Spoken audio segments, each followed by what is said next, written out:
Okay, hello friends. So today we have Nilaap with us. He's having 14 years of total experience and he's working as an agile consultant in one of the consulting firm. So today we are going to talk about questions which are asked in Big Four companies, specifically for Scrum Masters. And here Nilaap is with us. He is definitely going to help us with those kind of challenging or tricky questions. So thanks Nilaap one more time and welcome to this particular session, Nilaap. Thank you, Sunan, and namaskar to all. I'm again, it's been quite a long time. We met I'm talking about the last session, so Yes. I'm again nervous, but still I'm feeling quite ecstatic to help who are now aspiring to be a Scrum Master or who are willing to go for a change and let me venture out that how can I help all those friends out there. Okay, thanks, Nilap. And friends, if you are watching this video first time, so we have done two more sessions with Nilap, and the link will I will post in the description. If you want, you can go back and check those two previous sessions with Nilap, where we discussed about again Big Four companies questions. So if it's your first time, just go back and check those two sessions as well. So again, Nilap, thanks. And shall we start then with today's question? Yes, we should. Okay. So here's the first question. So now let's assume that we have heard this term self-organized, self-managed a lot of time, right? So according to you, what's the difference between a normal team and a self-organized or self-managed team? And as a Scrum Master, how you will make sure that your team will become self-organized or self-managed in a longer duration? So what are the things which Scrum Master can do to help their team to become self-organized, Nilab? Yeah, Nilab. Yes. Thanks, Sunan, for bringing out this question.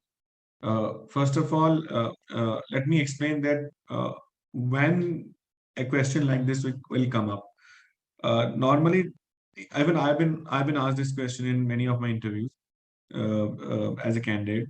So what happens that when you are in a flow and when you have almost answered 3 to 4 questions, theoretical questions or say scenario-based questions, so all of a sudden when you utter this term self-organization, so the interviewer or the panel catches it, and then they normally throw this question that okay, what do you mean by self-organization?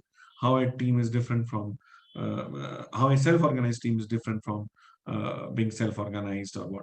So, so please remember that when you utter this term, make sure that you will be bombarded with this question. So, what's the cue for this? First of all, a person who has really worked bringing self-organization in the team and really worked hard, then it will be very easy for him to answer this question. And so, because there is no, it's a straightforward question. It's just there is no like scenario-based questions. We have say no appropriate answers, but for this there are certain points which you have to just say. Okay, so let me start by bringing the difference. Uh, Okay, now let us not make a difference between a self-organized team and a normal team. So now let us make give a term to a normal team. So what I normally say that the normal teams are nothing but tightly managed teams, like teams under hardcore micromanagement or teams under hardcore command and control mode. So so the basic difference are normally 3 or 4 or 5 maximum. The first is a tightly managed team normally take directions, means they do as instructed, whereas a self-organized team take initiatives. Like they are more prone to innovation. They are normally inclined to innovation, so they start with initiatives. That is so moto, very much voluntary.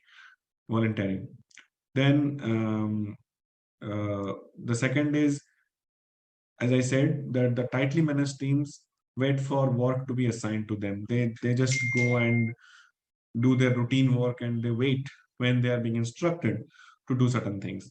Whereas a self-organized team find their own ways and find their own work and manage the associated responsibilities and timelines. So again, that is Somoto.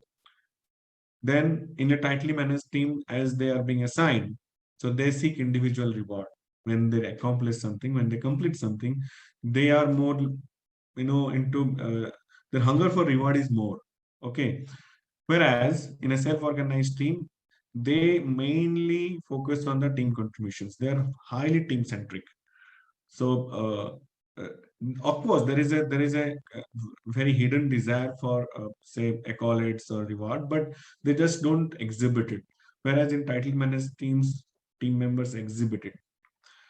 So now the other difference is like uh, uh, they compete with each other just for to show, or the inside uh, competition is more inside the team.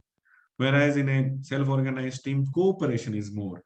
They cooperate with each other. When they see that somebody is lagging behind, they just team up, and then they gather and they give their best to push that team member forward. So normally in a tightly managed team, or what we say normal team, uh, individual productivity is a key parameter. And even in where we've seen most of the normal teams, or we have organizations or projects where we normally work, then productivity is one of the key parameters, or say matrices, where there's even the senior management ask the say team managers or people managers or the team leads to give them the basic bars of individual productivity. Whereas in a self-organized team, ownership and accountability is the key parameter, that as a whole means team as a whole, and how much that means how much ownership they can carry, or say how much accountability they can really give it to themselves, and then prove it. So and then yeah, I think almost like covered. Yeah, on the tightly managed team side, they just stop at the phase gates, or say when the goal is being achieved. They stop at the preset goals, or say at the phase gates, as I said. So they just don't go further, or they just don't think of some CRs or some possible say things which may happen, or which may come in, or which may be proposed to the client or to the stakeholders. So they just stop, as I said, do as instructed. Whereas a self-organized team, they continuously improve. They think of different improvements, they think of different possibilities, and they ideate that also, and which helps the client to bring in certain CRs, or they bring in certain value which can be rendered to them iteratively. So, and last but not the least, normal teams or tightly managed teams react to emergencies, or say anything beyond the plan. Whereas self-organized teams, they just forecast it. They take steps to prevent emergencies. So they are highly proactive. So this is the basic difference between self-organized teams and tightly managed teams. Now, the second part of the question, that as a Scrum Master, how will you bring self-organization? Definitely, self-organization is a self-evolving process. It means like if you nurture certain things, if you bring in certain initiatives, self-organization gets evolved automatically.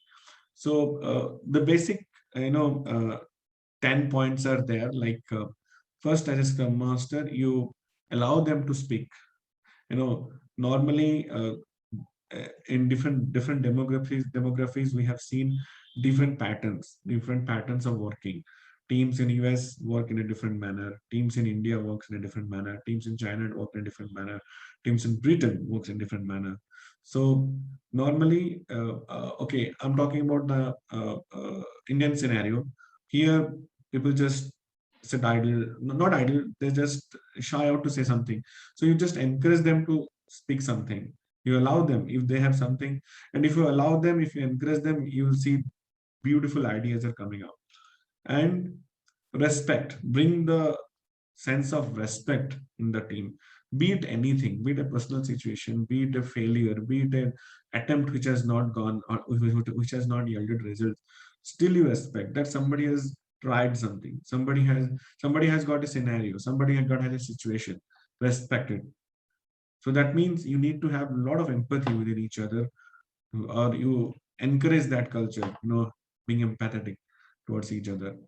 Third is when in this planning sessions, or say if you are in agile, in a typical agile planning sessions, when milestones are being set, so be very sensible, be very say give milestones or set milestones with empathy, with checkpoints. Like you can go and visit, as I said, in an empirical process, as I said before, in empirical process, you have to go and inspect and adapt. So you keep checkpoints. Unless until you keep checkpoints, you'll not provision yourself to go and inspect and adapt.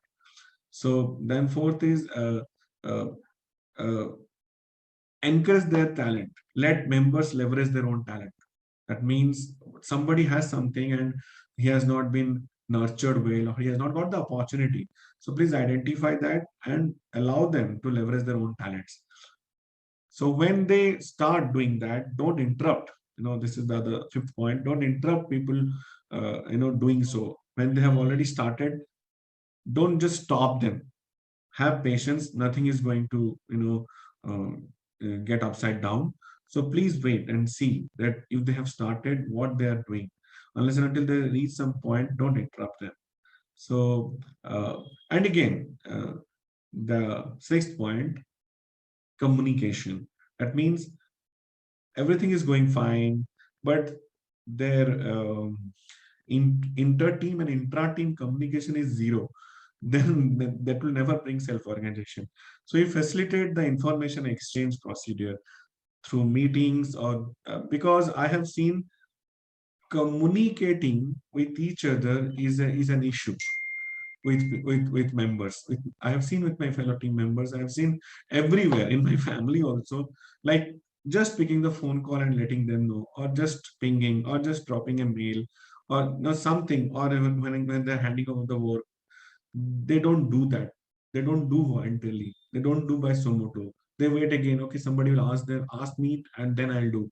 So you just inculcate that within them, facilitate the information exchange, so that whenever they do something, whenever they say, be it a accomplishment, be it a failure, they share it. There is nothing to get ashamed, or nothing to get, say, feel bad.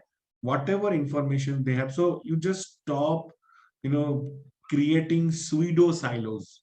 Like, pseudo silos means some silos are being created by just not exchanging information. So just stop that. Okay. And yes, the foremost most important point is avoid a culture of blame. Blameless culture is a atmosphere where self-organization grows. Okay, so gone are the days when I started my career. I've seen how people used to pass the buck, how people used to just point fingers on you. Yes, nobody can deny that. Those were the days where we have seen, be it any culture, be it India, be it US, be it Europe. So now people have, or realized that blameless cultures are highly productive. So avoid a culture of blame. And it's very easy. It's very easy. Okay, something got wrong. Okay, you know put the accountability on someone, and he will sigh out, or she will sigh out, and it feels good. No, it is hazardous, it is poisonous. Okay. So just cut it there. So then the eighth point is regularly review and readjust the team's work process. As I said, put checkpoints and regularly review and readjust, as bringing empiricism inside the team. So you can do that. Now, having said this, I would say that commitment, courage, focus, openness, and respect. Commitment, courage, focus, openness, and respect. The Scrum values. Anywhere any of these mentioned Scrum value goes missing, self-organization will also miss. So always, focus on these 5 Scrum values. I can say commitment, courage, focus, openness, and respect. So yes, and okay, this is from my side, this is from my experience, that people should feel proud or motivated when they're developing a product. The bigger picture is missing. They miss the essence of doing the work. So it's just nothing but the doctrine of karma, that people should feel motivated while they are developing the product. They should not wait that, okay, I will develop it end of the day and I will showcase, I will just trumpet of my work, then I will get accolades. No, while doing the work, they should feel motivated. So you bring that culture. So if you do all these things, self-organization will automatically nurture. Yeah, over to you, Sunil. Hey, thanks a lot, Neela, for this detailed explanation. Yeah, great.